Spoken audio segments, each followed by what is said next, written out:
or I need basically an understanding with the viewers at this stage that it's not my purpose here to knock down any higher powers, people in government, people in authority. The power that they have is only based on an allowance from the highest authority, which is God. So government sits in the seat of God, and therefore it does control anarchy and mob rule to a large extent, because that's really what it is when you're running a nation or nations that think under the idea of democracy that they're all going to share sovereignty. God never said he was going to share his sovereignty with the original creation man. He never gave him dominion over himself. That would make no sense. So why would he share that? Therefore, he did give him dominion over the animals, over the plants of the earth, but he never gave him dominion over God or the supreme authority. And therefore, man decided to make his own mock-ups of this over the years. So we know that it's thousands of years of various forms of this, but it's never worked out properly, and man's really made a disaster ruling man. So my position here has nothing to do with making disparaging remarks, though we'll mention the fact that the name Obama in Swahili means surname. Could that be by chance? That's up for you to do your research on. But as a Christian, it's not a concern for how much bad is out there. It's a matter of what I'm doing for good. To do good would be of no concern for any authority of any government. As it was at the time of Jesus, he was doing good, but he had conspirators who said that he wasn't doing good, because they knew that he was bringing solution and remedy, and they didn't want the rest of the people to receive that. So they wanted to paint him as something that he wasn't. So I don't want you to understand as my position as a Christian that I'm here for anything other than peace, because that's all I'm here for. Knowledge is peace when it's in truth. So we're not here to create a direction of energy that's leading to spend our time looking about twin tower burnings, who is responsible. That's like me going and finding out how many chemicals have been put in to pollute through private enterprise into the water systems that we draw our water from. Where would I begin? That's the problem. There is no ending to the endless number of problems that man has created, and there's no remedy to any of them. So I'm only here trying to bring us comfort through Scripture that lets us know that that's not the position of a Christian to spend his time on that, because that has nothing to do with God's kingdom, which was prayed for, which is still prayed for even within the provincial legislatures or state legislatures of the governments. Therefore, it is something that's needed, and it is on a time clock. It is coming. Whether we want to receive it or not, it is a remedy that is coming for Christian believers, not for those who do not believe. They may try to sweep it under the carpet, not bring attention to it, but that's based on an energy of people that will not believe. And as it was at the time of the days of Noah, so it'll be at the time of the end that is coming, when the second coming of Christ happens, that men will just be asleep, those that do not want to accept peace, love, faith, and charity, the fruits of the Spirit, to help one another. There'll be people that are doing their own selfish gain and want to keep doing that, and the only way they'll stop is to be stopped. So we want to we need to bring ourselves to an understanding that unless we bring our hearts and wipe our slate clean to understand the Scripture, take the time away from our monetary schedule, we will never be able to bring this into our heart. We need to be at rest right now, for God is there for us. Be still and know that I am God, as the Israelites were told when they were going into pagan lands, and God was going to fight their wars, not them. They were to be still and know that he was God. So I want to remove the idea that we're there for any of that negative energy, because I have no interest in whether the United States is running things properly to control a bunch of pagans who do not believe in Jesus. I feel and pray for them as I pray for their leaders, that under that ordained position, until they cross the line and attack Christianity, then that's when God will fight that war, not me. I must remain at peace with those powers, for they hold Christ's peace and trust for me to walk.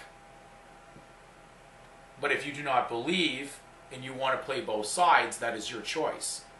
But I do not spend my time on these videos talking about conspiracy theories on how Satan's going to take down his own world and have his own followers gain no reward at the end anyways, other than the destruction that he is. So please remove yourself from that thought, because you'll be going down a rabbit hole that will never end if you're looking for all the bad that's going on. We need to be concentrating on what we need to be doing good to help one another about the remedy that is within the Christian name. And so I lead you back to an understanding of the word addition, which should put clarity to the understanding of what your surname really means. So the word addition, at common law, there was no need of addition. At any case, it required only in cases where process of outlawry lies. So maybe someone put a false statement on you.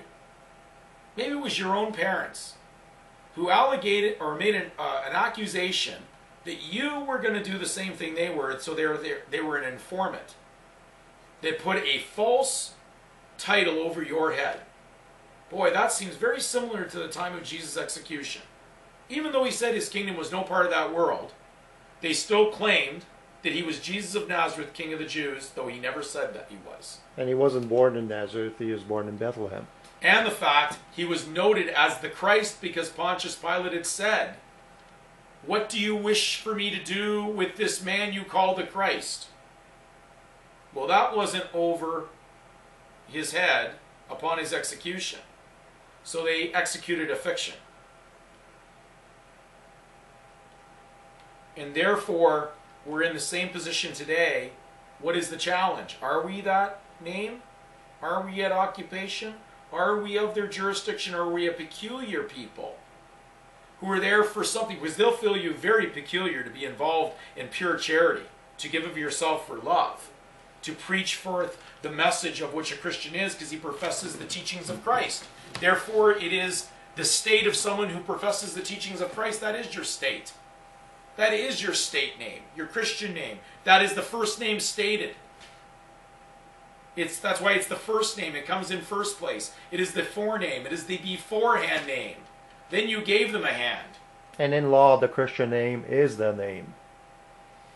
And the hand leads to arms, of course, and we understand that always what the superior authorities are always doing when people participate under the surname, they're always arresting them, bringing them to rest. And then they hand them a Bible when they put them into the prison, into the box, into the cage. Like a wild animal that has now been caged, who can't be controlled. So what we have further on this word, addition, which will give you an understanding. So it appears you've been labeled an outlaw. But who has the blood upon them? For that false accusation, a child could never defend himself. A child could never speak. Would have no legal ability. But it appears that the name or the title was put over their head. Because it was assumed if your parents were, you would be. The question would be, there's the first alphabet. A bid bond, because it is forbidden to put a Christian name to a surname. Because that's like putting Satan with God. The two do not agree. Whatever is added to a man's name by way of title or description as additions of mystery. Now, mystery meant the art of the teacher. Now, Christ's mystery was love. That's what he taught the apostles. But people couldn't understand that around them, so Jesus spoke in parables. The apostles even asked that. Why is it that the masses, or the people, do not understand what we are saying? Or understand the mystery that you teach? So the master taught love. So it is part of mystery. That's what a surname would be. In addition to the name, would be respectively mean a art, a place, just like Joseph of Arimathea, Mary of Magdalene, or degree. Additions of estate are esquire, gentleman, or the like. These titles can be claimed by none and may be assumed by anyone. Just as it was in the Garden of Eden, they were at a position to assume and take on something that wasn't theirs, touch property that did not belong to them, but it was their own consent, their own voluntary consent, that led to their sin and their demise. And we're on the same journey. Our remedy is there because Christ placed his life for us. The Christian name is his intellectual property. It is of the highest source. It is only there as a gift. It is only there based on acceptance. And therefore you walk with that. And that is a peaceful walk. But you cannot walk with peace and walk with war in an occupational name. Something that is part of this world, such as a place, an imagination of an art of knowledge. Whether you put letters beside your name. God, through Christ, did not choose the lettered. He chose those that were not lettered, the foolish of the world. We have to place our minds to understand these things, because if we allow the barriers of what we consider to be intellectual philosophy to lead us down a trail of money, wealth, and occupation, those things are surely easily lost, as we've seen in the last several years, especially with people who've put their faith in wealth and the monetary system. Many people have ended up with nothing. Banks have closed. People who thought that there was insurance on their nest egg woke up in the morning to find out there was no money in there. How were they to live? It's because they put their faith in man, not their faith in God. They were storing up treasures on earth instead of storing up treasures in heaven. People who walk by faith are walking in their Christian name, not in a monetary name, not in a trade name. And a trade name really means traitor in its origin of trade.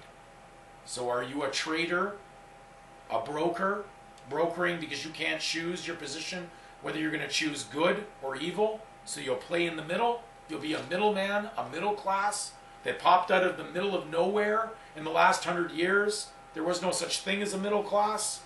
There was the wealthy and the poor. I think people need to wake up. They're in an illusion.